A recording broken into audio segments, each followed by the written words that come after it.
12,500 টকাৰে মোৰ নাতি আৰু চনাকেইটাক অকণমান মাছ দুটকা কিনি আনি খুৱাইছোঁ বৰ আনন্দৰে মই খাইছোঁ দুসাঁজ আৰু এসাঁজ। আৰু কৈছে কি যে বিলত আজিকালি মাছ মাৰিবলৈ মাছ নাই, জাকৈ বাই বুলি কৈছোঁ, মাছকে নাপালোঁ বুলি কৈছে সেই আই মাতৃ দুজনীয়ে।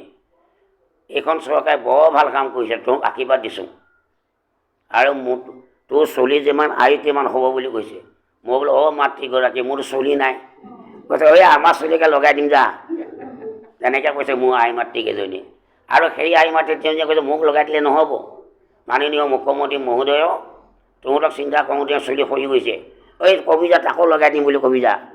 সেই আই মাতৃ তিনিজনী কিমান আনন্দ পাইছে।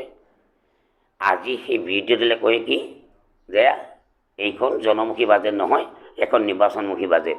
এইটো জ্বলন্ত মিছা কথা কৈছে।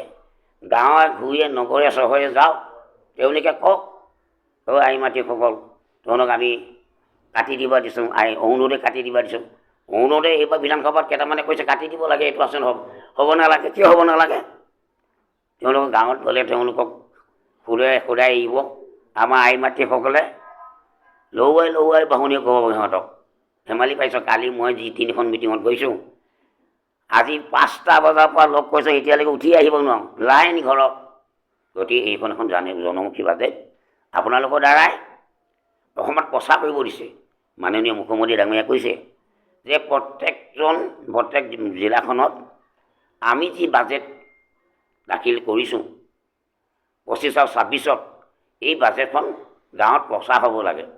সেই প্ৰচাৰ হ'বৰ কাৰণে আমাৰ বিজেপি জিলা কাৰ্যালয়ত এখন সংবাদমেল পাতি আপোনালোকৰ জৰিয়তে প্ৰচাৰ কৰিব দিছে। সেইকাৰণে এই সংবাদমেলখনত আমাৰ জিলা সমিতিত অনুষ্ঠিত কৰি ভাবিছে। গতিকে মই আপোনালোকক আহ্বান কৰিছোঁ, অনুৰোধ কৰিছোঁ, গতিকে আপোনালোকে চতুৰ্থ স্তম্ভ আপোনালোকৰ দায়িত্ব, আপোনালোকে নিৰপেক্ষ বাতৰি প্ৰেৰণ কৰিব লাগে, জনসাধাৰণক প্ৰচাৰ কৰিব লাগে। আৰু যদি এই বাজেটখনে কিবা ভুল কৈছে আত্মসমালোচনাৰ মাজেৰে গঠনমূলক পৰামৰ্শৰে আপোনালোকে দিব লাগে চৰকাৰখনলৈ বাৰ্তা। এইটোৱে হ'ল মূল উদ্দেশ্য। এইখিনিকে আপোনালোকক আজি আমন্ত্ৰণ জনাই আমাৰ জিলা সমিতি সভাপতি ডাঙৰীয়া আমন্ত্ৰণ জনালে যে বিধায়ক কেইজন উপস্থিত থাকিব লাগে। ইতিমধ্যে আমাৰ মন্ত্ৰী